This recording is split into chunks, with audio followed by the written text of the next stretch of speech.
রমাদান আসলে আমি সাহারি করি প্রত্যেক দিন, সাহারির জন্য উঠি ঠিকই, কিন্তু রমাদানের বাইরে আমি ফজরের নামাজের জন্য কিন্তু প্রতিদিন উঠতে পারি না। ইট মিনস আমি পারি চাইলে, আমি চাইলে পারি, বাকি আমি করি না। আমি ওইটাকে ইম্পর্টেন্ট মনে করি না রমাদানের বাইরে ফজরের সালাদকে। দেখেন, আমি মনে করতেছি যে আমি যদি না খেয়েই রোজা রাখি, তো সাহারি ছাড়াই যদি আমি রোজা রাখি, তাহলে আমার কষ্ট হয়ে যাবে, আমি ওই সন্ধ্যা পর্যন্ত থাকতে পারবো না, কষ্ট হবে। আমি যে কোনো পন্থায় হোক, যে কোনো ব্যবস্থায় হোক, এরে ফোন দিয়ে বলে ভাই উঠাই দিও, ওরে ফোন দিয়ে বলে ভাই উঠাই দিও, আমি মনে করি this is important for me. সারাদিন নিজেকে জীবিত রাখতে হলে, নিজেকে একটু শক্ত রাখতে হলে এই খাবারটা ইম্পর্টেন্ট, আমাকে সাহারি করতে হবে। আমি এটা উপলব্ধি করতে পারছি। আমি এই জন্য সকল আমার যত পন্থা আছে, আমি অ্যালার্ম দেই, ইমাম সাহেবের বলে দিই ডাক দিয়েন, আমার বাবারে বলে ডাক দিয়েন, মারে বলে ডাক দিয়েন, সবাই বলে ডাক দিয়েন, কিন্তু এই কাজটা আমি করি না আমার বাকি 11 মাসের ফজরের সালাতের সময়। কেন?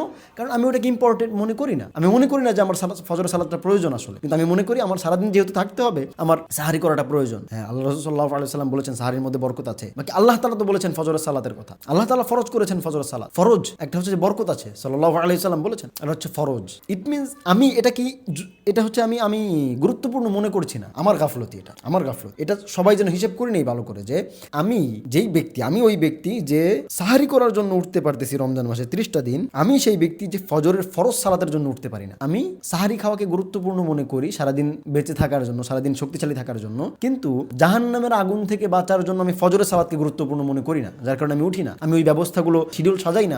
আমি আমার ফোনে অ্যালার্ম দেই না, একটা অ্যালার্ম দেই, 2-5টা অ্যালার্ম দেই না। আমি আমার বাবাকে ফোন দিয়ে বলি না ফজরের সময় উঠাই দিও, আমি আমার মাকে ফোন দিয়ে বলি না আমাকে ফজরের সময় উঠাই দিও, আমার রুমমেট হোক, আমার আশপাশের কাউকে আমি বলি না যে আমাকে ফজরের সময় উঠাই দিও, বলি না। আমি ইম্পর্টেন্ট মনে করি না। দোষ কার? দোষ আমার। সবাই যেন নিজেরটা নিজে হিসেব করে নি, দোষ আমার। আমি যে 12 মাস 11 মাস আমি ফজরের সালাতে উঠি না, দোষ আমার, আল্লাহ দোষ আমার, এখানে অন্য কারো দোষ নেই। আসসালামু আলাইকুম।